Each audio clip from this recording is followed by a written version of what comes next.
si Lazaro, tagtag ng sugat. Well, ang bahagi ko rito ay yung panyaya na tulungan natin ang mga kapatid natin na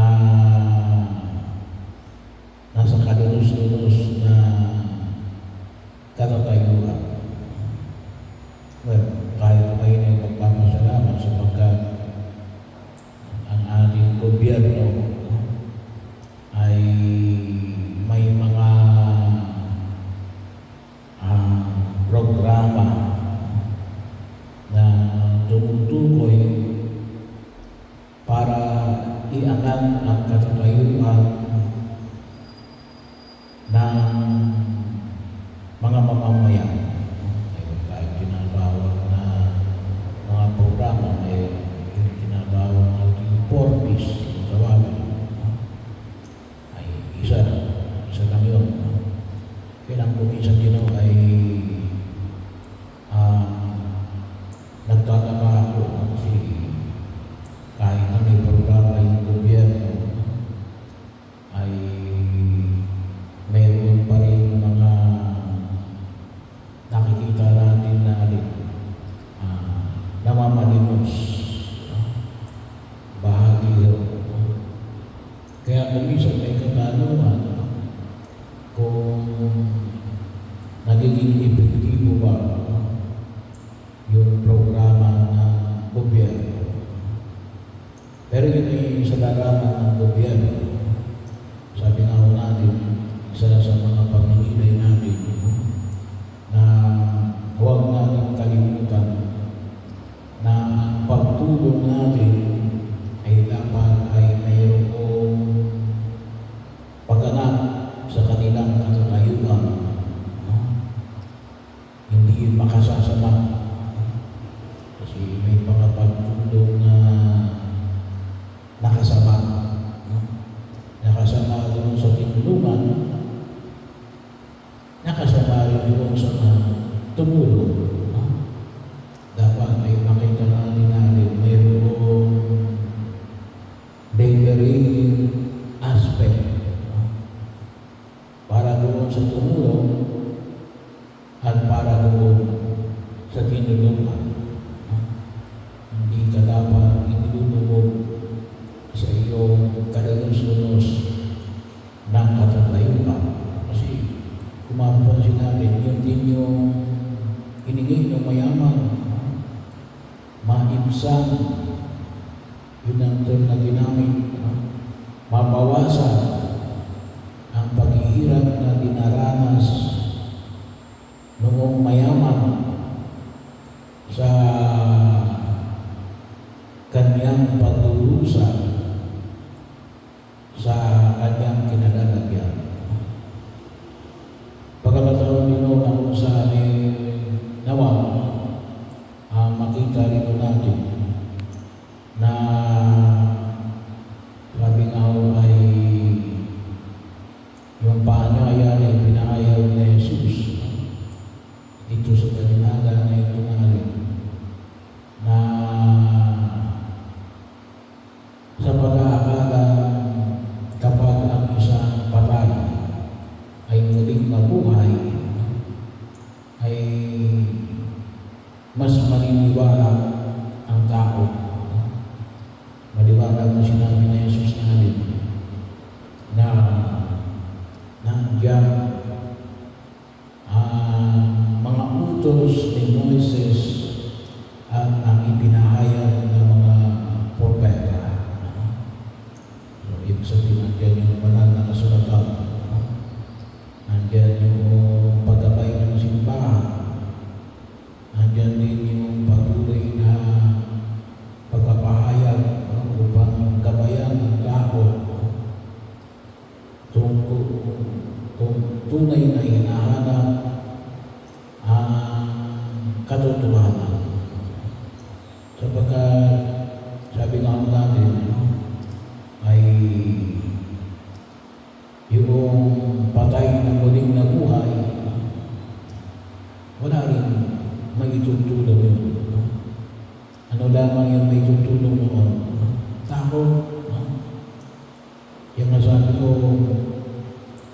nagpakita sa inyo sa panaginip yung inyong mga mahal sa buhay na namatay na, ay isa lang yung ibig sabihin nun, ipagdasal ninyo. Ipagdasal ninyo. Kung nagpakita sa inyo yung inyong mahal sa buhay na namatay na, para kayo takutin, hindi ho yun. Hindi ho yun mahal niyo sa buhay na nagpakita sa inyo. Kasi bahagi ho. Sabi nga natin ay ang demonyo ay pwedeng gumamit ng anyo ng inyong mga mahal sa buhay para magpakita sa atin. Pero yun lang ang sigurado, no? Kung sakali bang may nagpakita sa inyo, ipinapahintulot ng Diyos na yun ay mangyari sa dahilan lamang natin para ipaalala na ipagdasal sila. No? Bahagi o yun ang sa amin nakita natin. Pero habang tayo nabubuhay sa dibdib na ito, ay dapat din makita natin yung patuloy natin pagtulong sa mga nangangailangan. Kailan yung paanyaya sa atin ng simbahan ng galing ay sana nga po ay, well, yung individual na pagtulong ay pwede yung magawa ninyo na. Pero sabi nga ako natin, hindi para sila yung naging dependent. Kasi kapag halimbawa, palagi yung binibigyan, at ang nangyari na lamang ngayon, sa iyo na lamang dumidepende, baka natutulungan natin na sila ay hindi na kumilos. Bahagi yun. At kung susin, ngayong panahon na ito, yung mga humihingi sa atin, ay palagi yung nakikita yan siguro sa mga kalsada, sa kapag kayong bibili ng Jollibee, drive-thru, sa mga drive-thru, marami yung mga nanlilimos. Ano bang kumpanya yun, no? Pero kayo makikalimito na nakikita mo sa mga drive-thru, nandun sila, ay bahagi yun. Pero sabi nga natin, mas safe na ang ibigay sa kanila ay pagkain. Kasi hindi natin alam, kapag ibinigay mo sa kanila ay pera, hindi mo alam kung saan nila gagamitin yun. Kasi nga, kung tutusin ay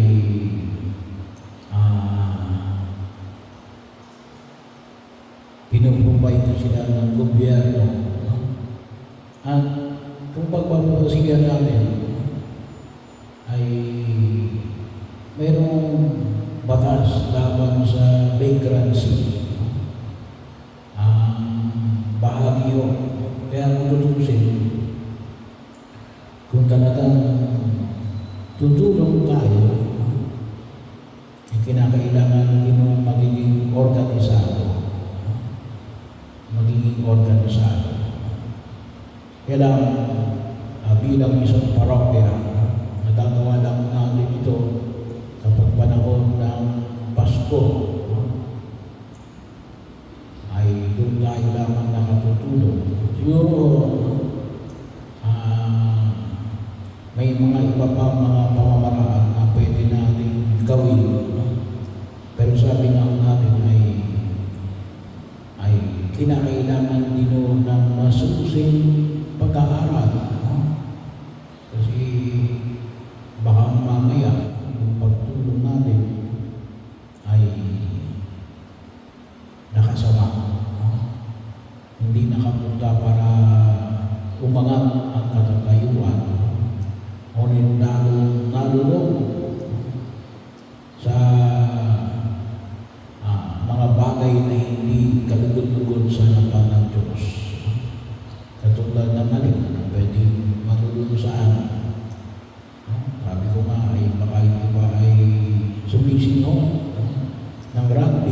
no? Pagkatapos na tulungan mo, ay dapat hindi nakatulong. No? Kasi bahagi yun ng responsibilidad ng tumulong na ang iyong tulong ay tunay na nakatulong. Hindi ko pwede na tinulungan ko yan, bahala na siya. No? Ayun, no? Bahagi ko yun na huwag natin kalimutan. No? Na sa oras na tayo tumulong, mayroon tayong kaakibat ng pangangalaga na yung ating tulong ay tunay na nagamit upang sila ay umangat sa kanilang katatayuan. Kaya ito yung itulog natin sa harapan ng buong may kapal. Panalangin natin ang mga ahensya ng gobyerno, may ahensya rin po ng simbahan, o mga ahensya ng pribadong sektor, nawa na sila'y gabayan na yung kanilang mga programa at mga proyekto ay tunay na makaangat sa pagkilos. Kaya kung mayroon tayong mga foundation, kooperatiba, kailangan yung kooperatiba ninyo may bahin sa karanasan natin. Kaya idulog natin sa harapan ng buong may kapal. At yun naman yung magpaalala sa atin. Nasaan ang mga Lazaro?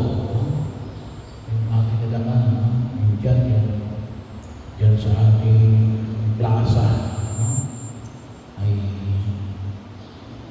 pinag-nilay-nilayan. Pero pinahiripot na po namin yan sa DSWD. Na makita ako, magkakataon. Pero yan, andyan sila, temporary. Pero dapat mabigyan din yan ng solusyon. Kasi hindi naman yan hindi yan tirahan.